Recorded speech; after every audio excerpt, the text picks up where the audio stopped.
আপনাদের সকলকে নকশি কাঁথায় স্বাগত। গল্প জামাই, লেখা মনোজ বসু। অনেক দিনের কথা। খুলনা অবধি নতুন রেল লাইন বসেছে। একটা স্টেশন ঝিকরগাছি। শ্রাবণ মাস, সারাদিন ঝুপঝুপে বৃষ্টি। সন্ধে থেকে একটুখানি ঘুরেছে। রাত্রি 8:30টায় কলকাতার ট্রেন ঝিকরগাছি এসে থামল। দুর্যোগে মোটে ভিড় নেই। জন 3-4 গাড়িতে উঠল। নামলো একটিমাত্র যুবা পুরুষ, নাম বিনোদ। কাছাকাছি সাদিপুর গাঁয়ের মাখনলাল করের জামাই। তার ছোট মেয়ে চঞ্চলার সঙ্গে বিয়ে হয়েছে বছর 2 আগে। পুনায় থাকে বিনোদ, মিলিটারিতে চাকরি করে। সম্প্রতি বাসা পেয়েছে, বউকে নতুন বাসায় নিয়ে যাবে।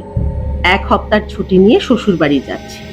এরপর ভাদ্র মাস পড়ে যাবে, শ্বশুর শাশুড়ি তখন মেয়ে পাঠাবেন না, সেই জন্যে তাড়াতাড়ি। স্টেশনে নেমে বিনোদ গেট পেরিয়ে বেরুলো। গেটে লোক নেই, কেউ টিকিট চাইলো না। তাকিয়ে তাকিয়ে দেখে কোনো দিকে জনমানব দেখা যায় না।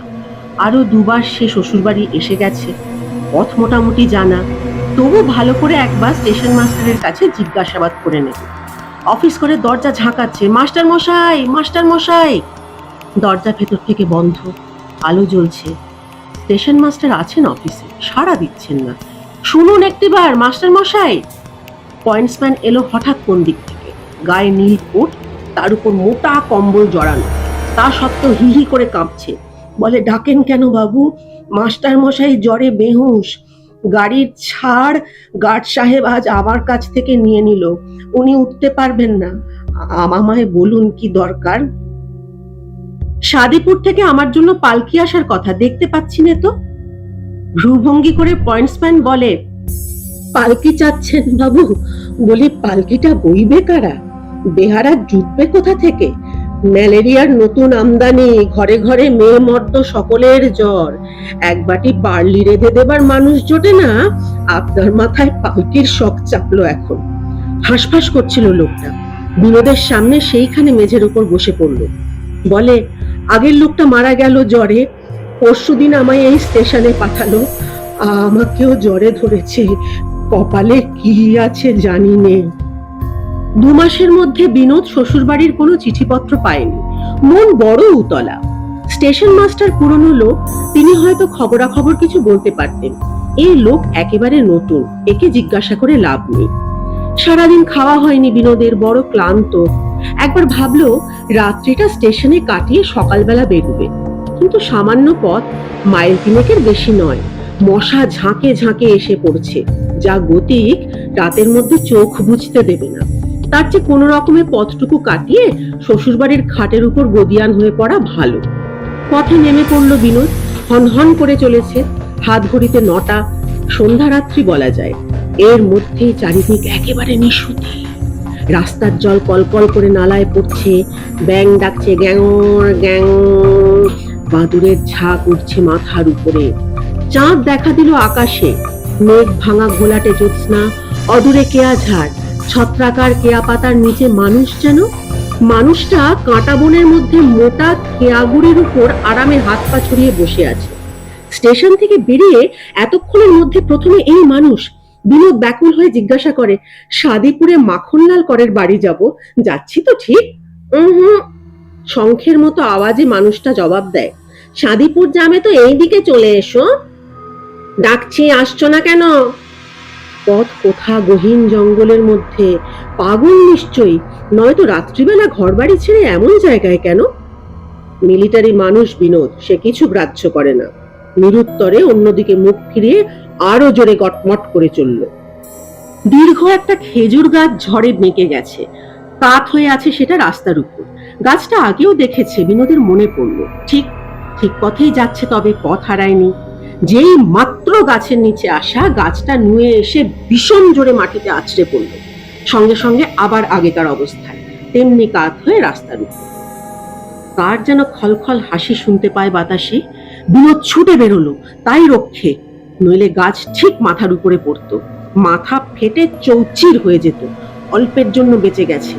খুব খানিকটা গিয়ে পিছনে তাকায়, খেজুর গাছ যেমন তেমনি আছে, পাতা ঝিলমিল করছে জ্যোৎস্নায়। সাহসী মানুষ বিনোদ, প্যারেড করে, বন্দুক চালায়। ভাবছে চোখের ভুল। বম্বে মেল আজ বড্ড লেট ছিল, হাওড়া স্টেশনে নেমেই শিয়ালদা মুখে ছুটতে হলো। খাওয়া দাওয়া হয়নি সমস্তটা দিন, খিদে তেষ্টায় অবসন্ন হয়ে মাথা ঘুরছে আর এই সমস্ত জিনিস দেখছে, আসলে কিছুই না। শ্বশুরবাড়ি পৌঁছে গেল। অবস্থা ভালো এদের, পাকা কোঠা বাড়ি, বৈঠকখানা অন্ধকার। শীতকালে বড়দিনের সময় বিনোদ এসেছিল, দিন রাত লোক গিজগিজ করতো তখন, রাত দুপুর অব্দি পাশা খেলার হুল্লোড়। আজ কেউ নেই। সেটা হয়তো ওই পয়েন্টসম্যানের মুখে যা শোনা গেল, জর্জারির মধ্যে আড্ডা দেওয়ার পুলক নেই মানুষের। বাড়ির কর্তারাও হয়তো জ্বরের তরাসে ভেতরে বাড়ির বিছানায় পড়ে কোঁ কোঁ করছেন। ভিতর বাড়ির দরজাটা হা হা করছে। জামাই ঢুকে গেল ভেতরে, বারান্দা দিয়ে যাচ্ছে শব্দ, সাড়া করছে, কাশছে, একজন কেউ বেরিয়ে আসুক, কি আশ্চর্য, গেলেন কোথা সব। এইরকম ভাবছে, কোন দিক থেকে ঘুমটা দেওয়া এক বউ এসে সামনে দাঁড়ালো। বিনোদ হকচকিয়ে যায়, তাড়াতাড়ি পরিচয় দিল, এ বাড়ির ছোট জামাই আমি, বিনোদ।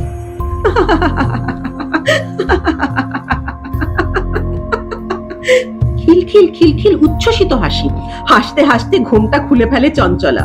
বিনোদের সঙ্গে এই মেয়ের বিয়ে হয়েছে। চঞ্চলা আগে আগে চলেছে, মস্ত বড় বাড়ি, আরো কত বারান্দা, কত সিঁড়ি উঠোন পার হয়ে চলল। একসময় বিনোদ সে আগে প্রশ্ন করে, মানুষ দেখিনে, গেলেন কোথা এরা সব? চঞ্চলা বলে, ঝিকর গাছে আমার এক পিসির বাড়ি, পিসির মেয়ের বিয়ে আজ, বাড়ি শুদ্ধ সেখানে চলে গেছেন। এবার ঢোক গিলে বলে, আমারও যাবার কথা, কিন্তু জ্বর থেকে উঠে সবে কাল অন্নপত্র করেছে কিনা। ঘরের মধ্যে এসে গেছে দুজনা, কুলুঙ্গিতে প্রদীপ, প্রদীপের আলোয় বিনোদ চঞ্চলার দিকে ভালো করে তাকালো। অসুখ করেছিল চেহারায় তা বোঝা যায় না, আগে যেমন দেখে গেছে তেমনি। চঞ্চলার চেহারা ও স্বাস্থ্য চমৎকার।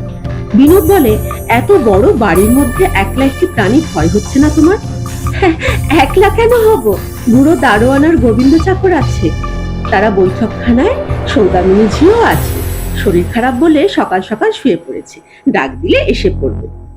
পালঙ্কের বিছানায় চেপে বসে বিনোদ অভিমান ভরে বলে, আজ এসে পৌঁছবো, স্টেশনে পালকি রাখবার জন্য চিঠি দিয়েছিলাম, পালকি না জুটুক, স্টেশনে অন্তত বুড়ো দারোয়ানকে পাঠালে পারতে।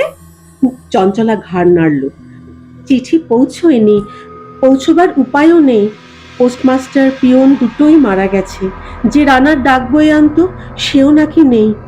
সাংঘাতিক ম্যালেরিয়া, জর্জারি কাকে বলে এ অঞ্চলের লোক আগে জানতো না। পাথরে কোদা নিরেট দেহ যেন মানুষের। রেল লাইন হয়ে অবধি এই কাণ্ড। গাংখালের মুখ বন্ধ করে রাস্তা বেঁধেছে, খানা ডোবা চারিদিকে, বর্ষার জল পড়তে না পড়তেই নরক গুলজার, মানুষজন উজাড় হয়ে গেল। কথাবার্তার মধ্যে একসময় বিনোদ বলে, তোমার কাছে বলতে কি, সারাদিন ভাত জোটেনি, ভীষণ খিদে পেয়েছে, খিদের চোটে মুখে আমার কথা সরছে না, তাড়াতাড়ি 4টি ভাত ফুটিয়ে দিতে পারো তো দেখো। চঞ্চলা ব্যস্ত হয়ে উঠে পড়ল, ছি ছি ছি, আগে বলতে হয়, চালে ডালে খিচুড়ি চাপিয়ে দিয়ে গে, তাড়াতাড়ি হবে, তরকারির হাঙ্গামায় যাব না, শুয়ে থাকো তুমি, বিশ্রাম করো, এসে ডাকবো তোমায়। চলে গেল চঞ্চলা, যেন উড়ে বেরিয়ে গেল পাখির মতো। এই ঘরটায় বিনোদ আগেও থেকে গেছে। পেছনে খিড়কির বাগান, কদম ফুল ফুটেছে, খোলা জানলায় মিষ্টি গন্ধ আসছে, কুলুঙ্গির প্রদীপটা হঠাৎ দপদপ করে, আলো নাচে দেয়ালে দেয়ালে, চমক লাগে, অনেক লোকের আনাগোনা যেন বাইরে, ফিস ফিস কথাবার্তা। কে রে, গোবিন্দ নাকি ওখানে? জবাব নেই। একা গোবিন্দ কিংবা 2-4 মানুষ তো নয়, অনেক অনেক, বাড়ির সকলে নিমন্ত্রণে গিয়েছে, এত লোক তবে কোথা থেকে আসে? উঁকি দিয়ে দেখলো জানলার বাইরে জ্যোৎস্না উজ্জ্বল হয়েছে এখন, না কিছুই না। কিন্তু যেই মাত্র ভিতরে সরে আসে, আবার সেই পাতার খসখসানি, চাপা গলায় শলা পরামর্শ। উঠে গিয়ে বিনোদ দড়াম করে জানলার কপাট বন্ধ করলো। একলা ঘরে গা ছমছম করছে। চঞ্চলার কাছে কথা বলা যাবে না, হাসবে, ঠাট্টা করবে, এই বীর পুরুষ তুমি, এই সাহস নিয়ে লড়াইয়ের পায়তারা কষে বেড়াও। তার চেয়ে কোথায় চঞ্চলা রান্নাঘরে খিচুড়ি চাপিয়েছে, চলে যাওয়া যাক সেখানে, রান্না চলবে আর গল্প হবে দুজনায়। পা টিপে টিপে নিঃসারে যাচ্ছে, হঠাৎ ঢুকে পড়ে চঞ্চলাকে চমকে দেবে। কিন্তু ওরে বাবা, কি সর্বনেশে কাণ্ড গো! রান্নাঘরে ঢুকতে গিয়ে বিনোদ পাথর হয়ে দাঁড়িয়ে যায়। রান্না করছে চঞ্চলা, উনুন জ্বালাবার কাঠকুঠো নেই বুঝি, সেই জন্য নিজের পা দুখানা ঢুকিয়ে দিয়েছে উনুনের ভিতর, দাউ দাউ করে পা জ্বলছে। উনুনের উপর কড়াইতে খিচুড়ি ফুটছে টকবক করে, চঞ্চলা আঙুল দিয়ে একবার করে তুলে টিপে টিপে দেখছে ভাত সিদ্ধ হলো কিনা। গরম খিচুড়ির মধ্যে ইচ্ছে মতো আঙুল ডুবিয়ে দিচ্ছে। পা জ্বলছে ওদিকে উনুনের ভেতর। মশলা বাটবে, কোণের দিকে শিলনোড়া। চঞ্চলার উঠবার জো নেই, পা তুললেই তো নিভে যাবে উনুন। হাত বাড়ালো শিলনোড়া আনবার জন্য। হাত ক্রমেই লম্বা হচ্ছে, লম্বা হয়ে শিলনোড়া ধরলো, তারপর ছোট হচ্ছে, হতে হতে আবার স্বাভাবিক আকারে এলো। কাছে এনে শিল পেতেছে। হাত লম্বা করে তখন তাকের উপরের মশলার ডালা নামিয়ে আনলো। এক জায়গায় বসে সমস্ত হচ্ছে। ঘটর ঘটর করে চঞ্চলা বাটনা বাটে। এবার বিনোদ রুদ্ধ নিঃশ্বাসে দেখে সব তাকিয়ে। পা দুটো খুঁটির মতো অনড় হয়ে গেছে, দেখছে এক দৃষ্টিতে। খিচুড়ি নামিয়ে চঞ্চলা থালায় ঢালে, পিঁড়ি পেতে ঠাঁই করলো, জলের গেলাস দিল পাশে। পাতিলেবুর কথা মনে হলো বুঝি এই সময়। জানালার গড়াত দিয়ে হাত বের করে দেয়। লম্বা হচ্ছে হাত, আরো আরো আরো, হাত 50 তো হবেই। পাঁচিলের প্রান্তে পাতিলেবুর গাছ, বিনোদের দেখা আছে। ডান হাত সেই অবধি বাড়িয়ে পট পট করে গোটা চারেক লেবু ছিঁড়ে হাত আবার গুটিয়ে আনে। বটি পেতে লেবু কাটছে। হঠাৎ বিনোদ যেন সম্বিত ফিরে পায়। উঠি কি পড়ে ছুটছে। শ্বশুর বাড়ির বাইরে একেবারে রাস্তার উপর, রাস্তা ধরে ছুটছে ছুটছে। মানুষ দেখা যায় না, কিন্তু চারিদিক থেকে কলরব। বহু কণ্ঠে ডাকাডাকি করছে, পালাস কোথা, দাঁড়া, ভালোর তরে বলছি, দাঁড়িয়ে যা। খল খল খল খল খল খল করে হাসি। বাঁশতলার অন্ধকার। ছুটতে ছুটতে অন্ধকার কাটিয়ে বিনোদ ফাঁকা এলো। কি আশ্চর্য! তার সামনে, পেছনে, ডাইনে বাঁয়ে চারিদিকে 4টে বউ। সে যত ছোটে, বউগুলিও ছোটে ততই। ছায়াকে যেমন ছেড়ে পালানো যায় না, তেমনি এরা। সামনের বউটা এক সময় থমকে দাঁড়ায়। গায়ের উপর বিনোদ হুমড়ি খেয়ে পড়ছিল। কোনো রকমে সামলে নিল। রক্ষা নেই, এইবারে ধরলো। তাকিয়ে দেখে অন্য 3 বউ সঙ্গে সঙ্গে দাঁড়িয়ে গেছে। সামনের বউটা ঘুরে দাঁড়ায় বিনোদের দিকে। এতক্ষণে মুখের ঘোমটা তুলল। তারই স্ত্রী চঞ্চলা। রান্না করছিল সে বসে বসে। ডাইনে বাঁয়ে ও পিছনে মুখ ঘুরিয়ে দেখে তারাও সব ঘোমটা খুলেছে। চঞ্চলা, সবাই এক। চঞ্চলা 4 জন হয়ে গেছে। পালাবার পথ নেই কোনো দিকে। বিনোদের গায়ে ঘাম দেখা দিয়েছে। 4 জনের 8খানা হাত অক্টোপাসের মতো টুটি চেপে ধরে বুঝি এইবার। হাতগুলো সত্যি সত্যি লম্বা হচ্ছে একটু একটু করে, তার দিকে এগিয়ে আসছে। ফাঁকার মধ্যে বেঘরে প্রাণটা গেল। হায় ভগবান! চেতনা হারিয়ে বিনোদ পড়ে যায় আর কি পথের উপর। কিন্তু না, হাতের মুঠিতে গলা চেপে ধরে না। হাতের আঙুলের কোমল স্পর্শ তার দেহে। সর্বাঙ্গ জুড়িয়ে গেল। চঞ্চলার চোখে জল।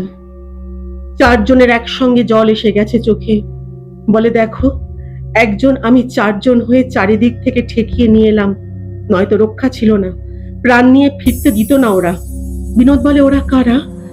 চঞ্চলা বলে, আমি মরে গেছি। আমার ভাই বোন বাপ মা সবাই। মহামারীতে এত বড় গাঁয়ের মধ্যে একটি প্রাণীও বেঁচে নেই। বেঁচে থাকতে এখানকার মানুষ গাঁয়ের মধ্যে চোর ডাকাত ঢুকতে দিত না। মরার পরে তেমনি এখন জ্যান্ত মানুষ ঢুকতে দেয় না। ঢুকে পড়লে গলা টিপে মেরে দলের মধ্যে নিয়ে নেবে। তোমায় যে পারেনি, সে কেবল আমার জন্য। তুমি বেঁচে থাকো, শতেক পরমায়ু হোক। এই কম বয়সে কেন তুমি মরতে যাবে? হাঁপাচ্ছিল চঞ্চলা ছোটাছুটির ক্লান্তিতে। খানিক দম নিয়ে বলে, গোড়ায় পিছু পিছু আসছিলাম, কিন্তু ভরসা হলো না। সামনের দিক দিয়ে কিংবা ডাইনে বাঁয়ে কেউ এসে টপ করে যদি ধরে নেয়। 1 জন 4 জন হয়ে চতুর্দিকে ঘিরে নিয়ে এসেছি। সে যে কি কষ্ট! আর ভয় নেই। শাদিপুরের সীমানা ছাড়িয়ে এসেছি। একটুখানি গিয়েই স্টেশন। 4 বউ চারপাশ থেকে মাথা নুইয়ে 4খানা হাত বের করে বিনোদের পায়ের ধুলো নিল। পলকের মধ্যে দেখে ফাঁকা মাঠের মধ্যে একলা সে দাঁড়িয়ে। কোনো দিকে কেউ নেই। ভূতের গল্প আমার ভারী ভালো লাগে জানেন। ছোটদের ভূতের গল্প হোক, বড়দের ভূতের গল্প হোক, মনটা এখনো তো সেই ছোটই রয়ে গেছে। আপনাদের কেমন লাগলো জানাবেন। আজ আসি।